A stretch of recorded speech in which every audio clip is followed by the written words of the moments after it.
सलमान खान भाई यांना विनंती करतो की त्यांनी कृपया आपलं मनोगत या ठिकाणी व्यक्त करायचं आहे. सलमान खान.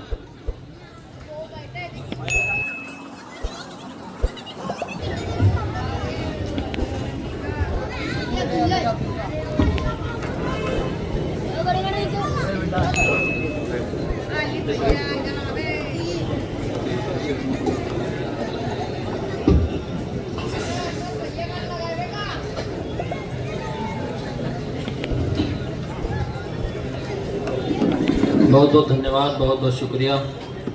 थोड़ा आवाज बढ़ाओ उसका.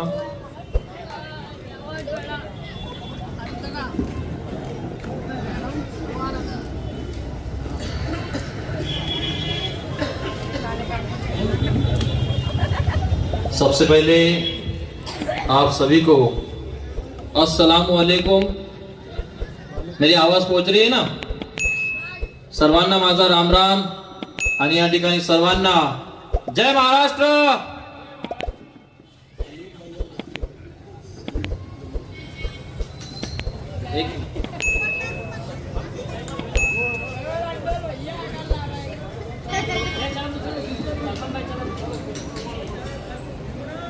सबसे पहले जिन जिन महापुरुषों ने, महामानवों ने इस भारत की धरती को, भारत की भूमि को सींचा, अपना योगदान दिया, अपनी जान की बाजी लगाई. अरे वो वापस ले लो, बंद कर लो, वापस ले लो, उसी को जो मत. ऐसे तमाम भारत के महापुरुषों को एक बार आप सबकी शिरकत चाहता हूं और जोरदार तालियों के साथ में हम सब उन तमाम महापुरुषों को यहाँ पर सलाम करते हैं, उनका एहतराम करते हैं. साथियों, यहाँ पर उपस्थित सभी सम्माननीय, मैं यहाँ पर हर किसी का नाम लेकर के उनका महत्व कम नहीं करूंगा, और मेरे सामने उपस्थित सैकड़ों की तादाद में आए हुए आप सभी, यहाँ पर हर किसी का सत्कार होते रहता है, सम्मान होते रहता है, लेकिन पब्लिक का भी सत्कार होना चाहिए, पब्लिक का भी सम्मान होना चाहिए. होना चाहिए कि नहीं होना चाहिए? आवाज नहीं आ रही. होना चाहिए नहीं होना चाहिए? हाँ. तो पब्लिक के सम्मान में ये दो शब्द कहता हूं कि इधर भले ही नूर बैठे हैं तो इधर भी कोई नूर बैठे हैं. इधर भले ही नूर बैठे हैं तो इधर भी कोई नूर बैठे हैं. और मैं उन सब का स्वागत करता हूं जो हमसे दूर बैठे हैं, जो हमसे दूर बैठे हैं. आने वाले 20 तारीख को हमारे पूरे महाराष्ट्र में चुनाव होने जा रहे हैं. इस धूलिया में चुनाव होने जा रहे हैं आने वाले 20 तारीख को. और भारत के संविधान ने हमारे को एक अच्छा आदमी चुनने की जिम्मेदारी दी है. मैं विचारपीठ को बताना चाहता हूं, आप सबको बताना चाहता हूं, जो भाजपा ने प्रोपेगेंडा चलाया हिंदू को मुसलमान से, मुसलमान को हिंदू से लड़ाने का, ओबीसी को मराठा से, मराठा को ओबीसी से लड़ाने का, ये भाजपा का प्रोपेगेंडा हम जैसे शांति प्रिय लोगों के होते हुए कभी कामयाब नहीं होने वाला. ये बात इस मन से यहां से जाहिर करना चाहता हूं. मैंने सबसे पहले कहा अस्सलामु अलैकुम. मैं विचारपीठ को बता देना चाहता हूं कि हमारे को सही जानकारी, आम्हाला करेक्ट माहिती, व्यवस्थित माहिती आम्हाला या भाजपाच्या लोकांनी पोहोचू दिली नाही. हमको करेक्ट जानकारी नहीं दी, इसलिए हम लोग जो एक दूसरे के रात दिन काम में आने वाले लोग, हम कहीं तो भी हमारे एक थाली में बैठ करके खाने वाले लोग, हमारे दिलों में नफरत भर दी इन भाजपा के लोगों ने. जबकि हम सैकड़ों सालों से, हजारों सालों से एक दूसरे को मदद करते हुए आ रहे हैं. मैंने सबसे पहले कहा अस्सलामु अलैकुम. उसका अर्थ ये होता है क्या है मेरे साथियों, यहाँ पर भले ही हिंदू बैठे होंगे, मुसलमान बैठे होंगे, सिख बैठे होंगे, ईसाई बैठे होंगे, जैन बैठे होंगे, मारवाड़ी बैठे होंगे, मैंने सबको कहा अस्सलाम वालेकुम. मतलब मैंने कहा क्या है मेरे साथियों, ये अल्लाह, ये परवरदिगार, ये खुदा, ये ईश्वर, ये गॉड, ये निसर्ग आप सब पर सलामती रखे, आप सब पर दया करे, आप सब पर कृपा करे. यही होता है ना? आवाज नहीं आ रही? यही होता है ना? बोला करो जो तौर है दुनिया का उसी तौर से बोलो, बैरों को तक सुनाई देगा, इतनी जोर से बोलो। ये बोलने का वक्त है, चुप रहने का वक्त नहीं है। उन्होंने मुझे कहा वालेकुम अस्सलाम, मतलब है मेरे साथी, अगर तू हमारे सलामती की कामना कर रहा है, तू हमारे अच्छे रहने की दुआ कर रहा है, तो वो खुदा, वो अल्लाह, वो ईश्वर, वो गॉड, वो निसर्ग, वो दुनिया को चलाने वाला तुझ पर भी सलामती रखे, तुझ पर भी दया करे, तुझ पर भी कृपा करे। यही होता है ना? हाँ, मैंने कहा राम राम, मतलब मुझ में भी राम और तुम में भी राम। तो मैंने ये कहा डॉक्टर मोहम्मद अल्लामा इकबाल साहब कहते हैं कि है राम के वजूद पे नाज हिंदुस्तान को, अहले लोग समझते हैं इनको इमाम हिंद। गलत बोल रहा हूं? आवाज नहीं आ रही? गलत बोल रहा हूं? नहीं, ये हम एक दूसरे को साथ देने वाले लोग थे, एक दूसरे के सुख दुख में आधी रात को काम आने वाले लोग थे। लेकिन भाजपा ने सिर्फ कुर्सी को बचाने के लिए, सत्ता को हथियाने के लिए यहां पर हम दोनों को अलग कर दिया। हमारे धर्म ग्रंथ जो है, हमारा कुरान शरीफ होगा, हमारी हदीस होगी, इस देश के चारों वेद होंगे, रामायण होगी, महाभारत होगी, मैंने पढ़ी है। मैं आप सबको बताना चाहता हूं कि जो हिंदुत्व की पुकार, जो नफरत फैलाने वाले हिंदुत्व की पुकार ये भाजपा वाले कर रहे हैं, उनका हिंदुत्व से कोई लेना देना नहीं है। इस विचार पीठ से जिम्मेदारी के साथ में यहां पर समझाने की कोशिश कर रहा हूं। मैंने चारों वेद पढ़े हैं और वेद ने सबसे पहले कहा है कि वसुधैव कुटुंबकम, मतलब ये दुनिया, ये सारी सृष्टि, ये पूरा वर्ल्ड, ये जग ना किसी हिंदू का है, ना मुसलमान का है, ना सिख का है, ना ईसाई का है। वसुधैव कुटुंबकम, ये जो दुनिया है ये मेरी अपनी फैमिली है, मेरा अपना परिवार है। ये वेदों ने कहा है, ये हिंदू धर्म ने कहा है। हमारे कुरान में अल्लाह लिखता है अल्लाह रब्बुल आलमीन, मतलब मैं किसी मुसलमानों का अल्लाह नहीं हूं, मैं सिर्फ हिंदुओं का अल्लाह नहीं हूं, मैं जैन का, सिख का, ईसाई का, मारवाड़ियों का अल्लाह नहीं हूं। मैं मूंगी से लेकर के बड़े बड़े जानवरों को उनका अनाज देने की तैयारी रखता हूं। मैं इस पूरे सृष्टि का अल्लाह हूं, मैं सारे लोगों का अल्लाह हूं, मैं हर उस चीज का अल्लाह हूं जो मैंने बनाया है।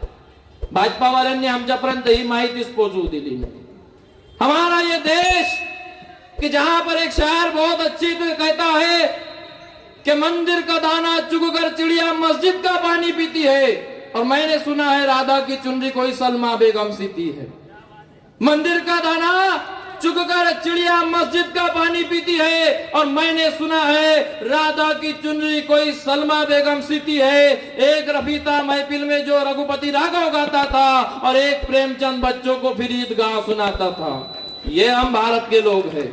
मैं विचार पीठ को बता देना चाहता हूं कि जो लोग बोल रहे हैं मुझे इनका वोट नहीं चाहिए, और एक बार मुझे चुन के आने दो, इनकी हेकड़ी दिखा दूंगा, इनका ऐसा कर दूंगा, इनका वैसा कर दूंगा। अबे यार, जितनी ताकत है, जितनी औकात है, जितना ऊपर वाले ने 5 फुट 2 इंच का शरीर बख्शा है, उतनी ही बात कर। बिना कुदरत के मर्जी के तू किसी का एक बाल तक उखाड़ के बाका नहीं कर सकता, और बोल रहा है मैं इनको सुधार दूंगा, इनकी हेकड़ी निकाल दूंगा। ऐसे नहीं होता है। मैं विचार पीठ को बता देना चाहता हूं कि ये जो मुस्लिम कौम यहां पर खड़ी हुई है, ये कोई मामूली लोग नहीं है। महाराणा प्रताप जी के साथ में उस वक्त अण्णासाहेब आलेले आहेत। मी जोरदार टाळ्यांच्या गजराच्या ठिकाणी त्यांचं विचारपीठावर स्वागत करतो। यहां पर मैं आदरणीय अनिल अन्ना गोटे उपस्थित हुए, उनका तहे दिल से यहां पर स्वागत करता हूं। एक बार जोरदार तालियों के साथ में हम उनका यहां पर इस्तकबाल करते हैं।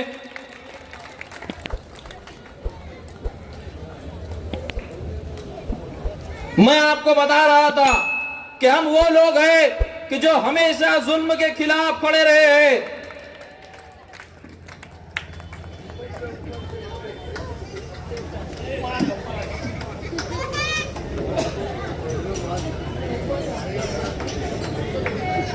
मी आदरणीय अनिल अण्णा गोटे साहेब यांचं या विचारपीठावर हार्दिक स्वागत करतो।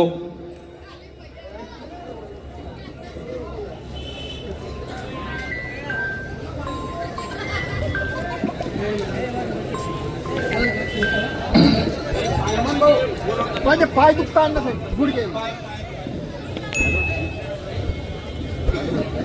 मैं सभी यहाँ पर आए हुए लोगों से गुजारिश करता हूँ कि आयोजकों ने बैठने की बहुत उत्तम व्यवस्था यहाँ पर की है. खासदार मॅडम शोभाताई हे सुद्धा या ठिकाणी आलेले आहेत. मी जोरदार टाळ्यांच्या गजरामध्ये त्यांचं या ठिकाणी हार्दिक हार्दिक स्वागत करतो.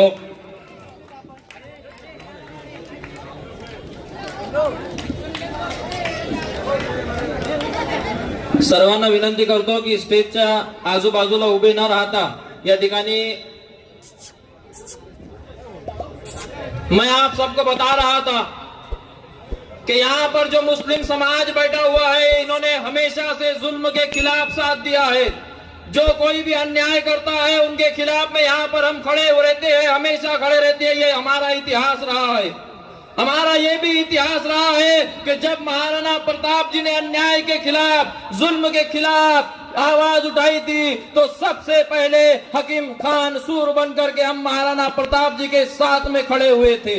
जब यहाँ पर छत्रपति शिवाजी महाराज इन्होंने अन्याय के खिलाफ, जुल्म के खिलाफ आवाज उठाई थी, तब हम यहाँ पर हकीम खान सूर बनकर के हम हजारों मुसलमान उनके साथ में खड़े हुए थे.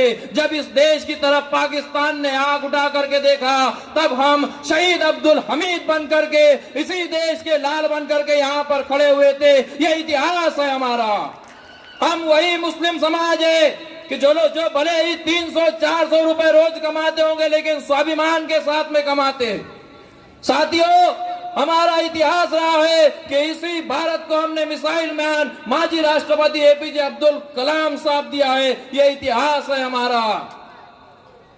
इस देश में लोकशाही है, जमहूरियत है, और आने वाले 20 तारीख को चुनाव है. एक शायर बहुत अच्छी तरह से कहता है कि हजारों लाखों शहीदों की कुर्बानी के बाद हमारे हिस्से में वो कमाई आई है कि राजा महाराजाओं का दौर खत्म हुआ जब से इस देश में लोकशाही आई है.